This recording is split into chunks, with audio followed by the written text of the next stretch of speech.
Audio Jungle.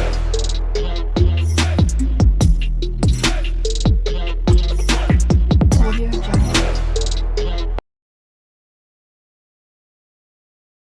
Hello అండి అందరికీ. ఇన్స్టాంట్గా అప్పటికప్పుడు 10 మినిట్స్లో tasty and healthy idli recipe చూద్దాము. ఈ వీడియో మిస్ అవ్వకుండా ఎండ్ వరకు చూడండి. ఫస్ట్ స్టవ్ పైన ప్యాన్ పెట్టుకొని అందులోకి కావాల్సినంత ఆయిల్, జీలకర్ర, ఆవాలు అండ్ సన్నగా తరిగి పెట్టుకున్న ఒక 2 పచ్చిమిర్చి సన్నగా కట్ చేసుకొని వేసుకోవాలి. ఇవి కొంచెం ఫ్రై అయ్యేంత వరకు మిక్స్ చేసుకోవాలి. పచ్చిమిర్చి కొంచెం వేగిన తర్వాత ఇందులోకి మనం యాడ్ చేసుకోవాలి అనుకుంటే ఏవైనా పప్పులు కూడా యాడ్ చేసుకోవచ్చు. నేను ఇక్కడ పెసరపప్పు అండ్ శనగపప్పు కొంచెం యాడ్ చేసుకోవాలి. సో ఇప్పుడు ఇది కూడా కొంచెం ఫ్రై అయ్యేంత వరకు వేగించుకోవాలి. సో దీంట్లోకి ఇప్పుడు సన్నగా తరిగి పెట్టుకోవాలి. ఒక హాఫ్ క్యారెట్ కూడా యాడ్ చేసుకోవచ్చు.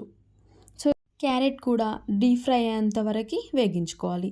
ఇందులోకి ఒక కప్ ఆఫ్ ఇడ్లీ రవ్వ తీసుకోవాలి.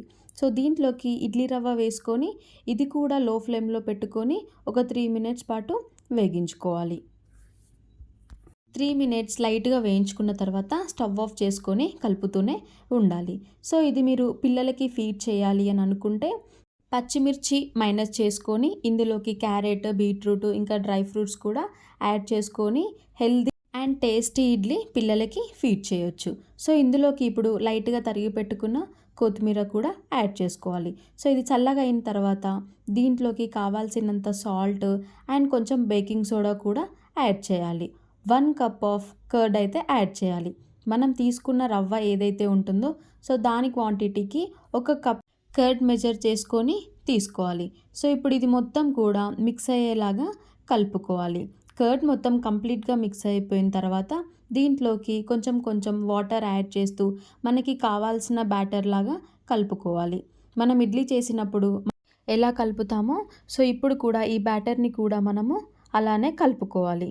ఇలా ఎక్కడ కూడా ఉండలు లేకుండా సాఫ్ట్గా వచ్చేలాగా కొంచెం కొంచెం వాటర్ యాడ్ చేస్తూ మనం తీసుకున్న రవ్వని మొత్తాన్ని కూడా మనము మిక్స్ చేసుకొని పక్కన పెట్టుకోవాలి. సో ఇది ఇన్స్టెంట్గా అప్పటికప్పుడు చిన్నపిల్లలకి కానీ పెద్దవాళ్ళకి కానీ మనం ఏ టైంలో తినాలి అని అనిపించినా కూడా ఎక్కువ శ్రమ లేకుండా 10 మినిట్స్లో మనము ప్రిపేర్ చేసుకోవచ్చు.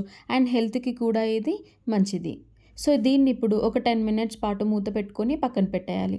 ఒక 10 మినిట్స్ తర్వాత మనం తీసుకున్న కర్డ్ కూడా ఇంకా రవ్వకి మొత్తం అబ్జర్వ్ అయిపోయి మనకి కావాల్సిన ఇడ్లీ బ్యాటర్ అయితే రెడీ అయిపోతుంది. సో ఇప్పుడు ఇడ్లీ పాత్రను తీసుకొని దానికి కొంచెం ఆయిల్ అప్లై చేస్తూ మనం తీసుకున్న బ్యాటర్ ఏదైతే ఉందో దాన్ని కొంచెం కొంచెం యాడ్ చేస్తూ ఇడ్లీ ప్లేట్స్లోకి ఫిల్ చేసుకోవాలి. అన్నీ ఇలా ఫిల్ చేసుకున్న తర్వాత స్టవ్ పైన ఇడ్లీ పాత్ర పెట్టి 5 మినిట్స్ మీడియం ఫ్లేమ్లో, 5 మినిట్స్ హై ఫ్లేమ్లో పెట్టుకొని కుక్ చేసుకోవాలి ఇడ్లీ అనేది. సో 10 మినిట్స్ తర్వాత వేడి వేడి idli, healthy and tasty idli మనకి రెడీ అయిపోతుంది. టేస్ట్ అయితే చాలా బాగుంది. మీరు కూడా ట్రై చేయండి. ఇన్స్టెంట్గా అప్పటికప్పుడు మనం ఎలాంటి శ్రమ లేకుండా ఒక 10 మినిట్స్లో కంప్లీట్ చేసుకోవచ్చు. అండ్ మీకు ఈ వీడియో ఎలా అనిపించిందో ఫీడ్బ్యాక్ అయితే కామెంట్ చేయండి. అండ్ మీకు ఈ వీడియో నచ్చినట్లయితే ఒక లైక్ చేసి కామెంట్ చేయండి అండ్ సబ్స్క్రైబ్ చేసుకోవడం మర్చిపోకండి. Bye bye.